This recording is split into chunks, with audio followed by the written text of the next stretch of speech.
ஓம் சாந்தி. நான் மாஸ்டர் வள்ளல் மகா சகயோகியாக இருக்கும் ஆத்மா. நான் வெற்றி ரத்தினமாக இருக்கும் ஆத்மா. நான் சவாலை துணையாக மாற்றிக்கொள்ளும் ஆத்மா. நான் ஆத்மா. இந்த சரீரம் என்ற கோவிலிலிருந்து ஆத்மாவாகிய நான் விடுபட்டு பாப் தாதாவை சந்திப்பதற்காக ஒரு ஃபரிஸ்தாவாக வதனத்தை நோக்கி பயணம் செய்கின்றேன். வதனத்தில் பாப் தாதா என்னை அன்போடு வரவேற்கின்றார். நான் அவருடைய அன்பில் மூழ்கியபடியே அவரிடமிருந்து சக்தியை பெற்றுக்கொண்டு அவர் முன்னால் அமர்ந்து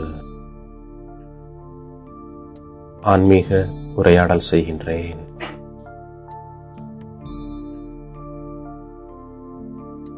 இன்று பாக்கியத்தை உருவாக்கும் தந்தை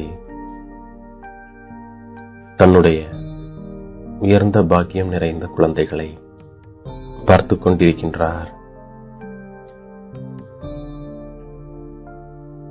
முழு கல்பத்தை சுற்றி வந்தாலும் உங்களை மாதிரி உயர்ந்த பாக்கியம் வேறு எந்த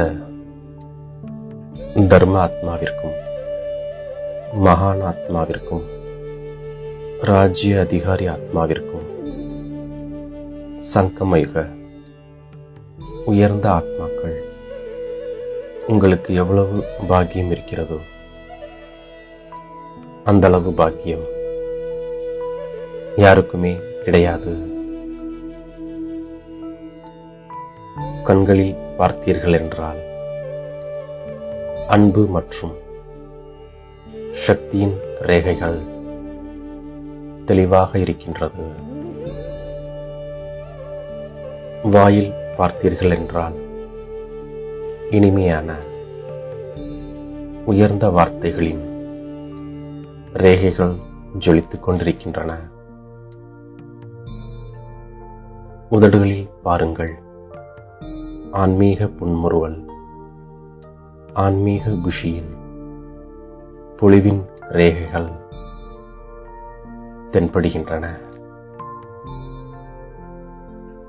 இதயத்தில் பாருங்கள், உள்ளத்தை கொள்ளை கொண்ட சிவத்தந்தையின் அன்பிலேயே ஐக்கியமாகி இருக்கும் ரேகைகள் தெளிவாக இருக்கின்றன. கைகளில் பாருங்கள், இரண்டு கைகளிலுமே அனைத்து பொக்கிஷங்களினால் நிரம்பிய ரேகைகளை பாருங்கள். கால்களில் பாருங்கள், ஒவ்வொரு அடியிலும் பல கோடி மடங்கு பிராப்திகளின் ரேகை தெளிவாக இருக்கிறது. எவ்வளவு பெரிய பாக்கியம் உங்களுடையது. தந்தை பாக்கியத்தின் எழுதுகோலை உங்கள் கையில் கொடுத்திருக்கிறார். இந்த நேரத்தின் அதிர்ஷ்டத்தின் ரேகை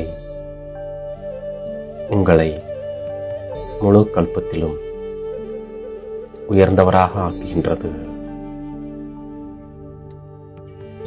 இது அழியாத தந்தையின் அழியாத ரேகையாகும். ஒரு பொழுதும் பழைய சம்ஸ்காரங்களின் ரேகைகள் மற்றும் பழைய விஷயங்களின் நினைவின் ரேகைகள் வெளிப்பட வேண்டாம், உள்ளடங்கி இருக்கட்டும். மேலும் உள்ளடங்கி இருந்து அகன்றுவிடும். எங்கு உயர்ந்த பாக்கியத்தின் ரேகைகள் வெளிப்பட்ட நிலையில் இருக்கின்றனவோ அங்கு பழைய ரேகைகள் வெளிப்படுவது அசம்பவமாகும். இப்பொழுது முயற்சி இயல்பாக இருக்க வேண்டும். முயற்சி செய்வதின் பலனை இப்பொழுது அனுபவம் செய்யுங்கள். அது அனைத்து சக்திகள் நிரம்பிய, அனைத்து ஞானம் நிரம்பிய, அனைத்து தடைகளை அழிப்பவராக ஆவது என்ற இந்த நேரத்தின் பிராப்தியின் பலன் எதிர்காலத்திலும் இயல்பாகவே பிராப்தியாகும். செய்து காண்பிப்போம் என்ற இந்த வார்த்தைகள் அகன்றுவிட வேண்டும். ஆக இதற்கான விதி, சுலபமான விதி, மாஸ்டர் வள்ளலாகுங்கள். இப்பொழுது ஆகிவிடும் என்பது வேண்டாம், ஆகத்தான் வேண்டும். மேலும் நான் செய்ய வேண்டும், நான் அதிர்வலைகளை கொடுக்க வேண்டும்,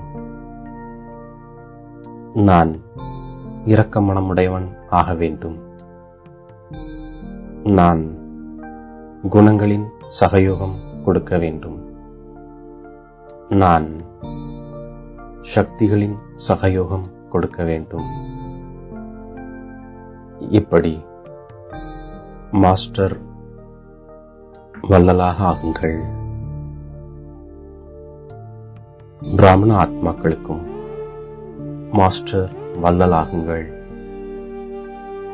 ஆக நீங்கள் இரக்க மனமுடையவராகி தன்னுடைய குணங்களின், தன்னுடைய சக்திகளின் சகயோகம் கொடுங்கள்.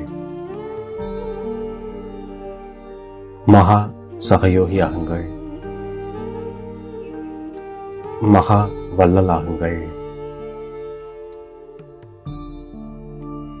இதைத்தான் பாப் தாதா விரும்புகின்றார். பிராமணன் என்றாலே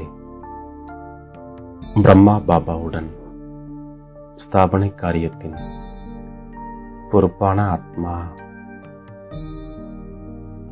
அவர்களைத்தான் பிரம்மா குமார், பிரம்மா குமாரி என்று கூற முடியும்.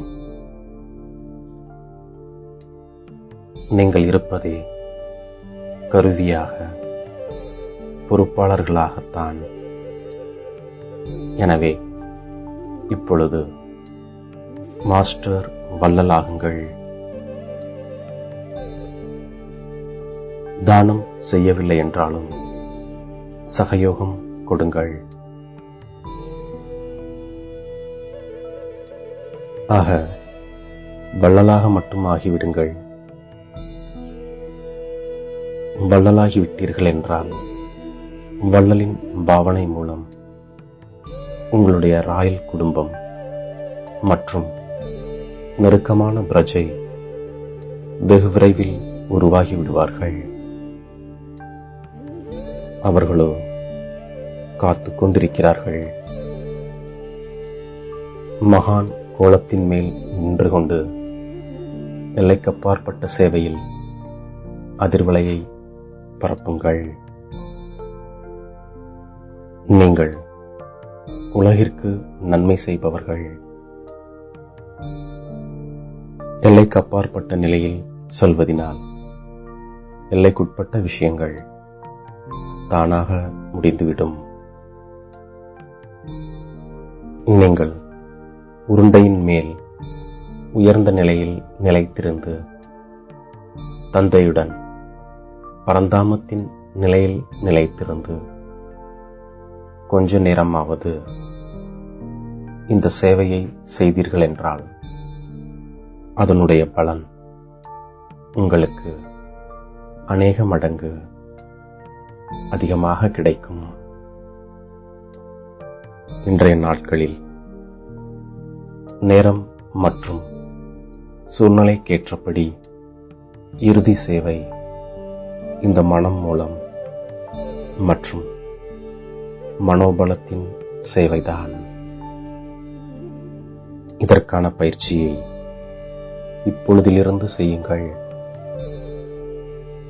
விசேஷ பலன் சுரூபத்தின் சாட்சாத்காரத்தை நீங்களும் செய்யுங்கள், மற்றவர்களுக்கும் செய்வீங்கள். புரிந்ததா என்று தன் உரையை பாப்தாதா முடிக்கின்றார். இப்போது என் தலை மீது கை வைத்து வரதானங்களை வழங்குகின்றார். எப்பொழுதும் பாக்கியத்தின் ரேகைகளை வெளிப்பட்ட ரூபத்தில் நினைவில் வைக்கக்கூடிய ஆத்மா எப்பொழுதும் தன்னுடைய சங்கமிகத்தின் அனைத்து பிராப்தி சுரூபத்தின் பலனை அனுபவம் செய்யக்கூடிய ஆத்மா எப்பொழுதும் மாஸ்டர் வள்ளலாகி மகா சகயோகியாக இருக்கும் ஆத்மா எப்பொழுதும் மனசக்தியின் சேவை மூலமாக உலக ஆத்மாக்களுக்கு நன்மை செய்யும் ஆத்மா கர்மயோகத்தில் இருக்கும் மனநிலையின் மூலம் கர்ம வினை மீது வெற்றியடையக்கூடிய வெற்றி ரத்தின ஆத்மா சவாலை துணையாக மாற்றி காரியத்தில் வெற்றியடையும் ஆத்மா. இப்படி தந்தை கொடுத்த அனைத்து வரதானங்களையும் நான் பெற்றுக்கொண்டு அவரிடமிருந்து விடைபெற்று மீண்டும் இந்த சரீரத்தில் அவதரிக்கின்றேன். ஓம் சாந்தி.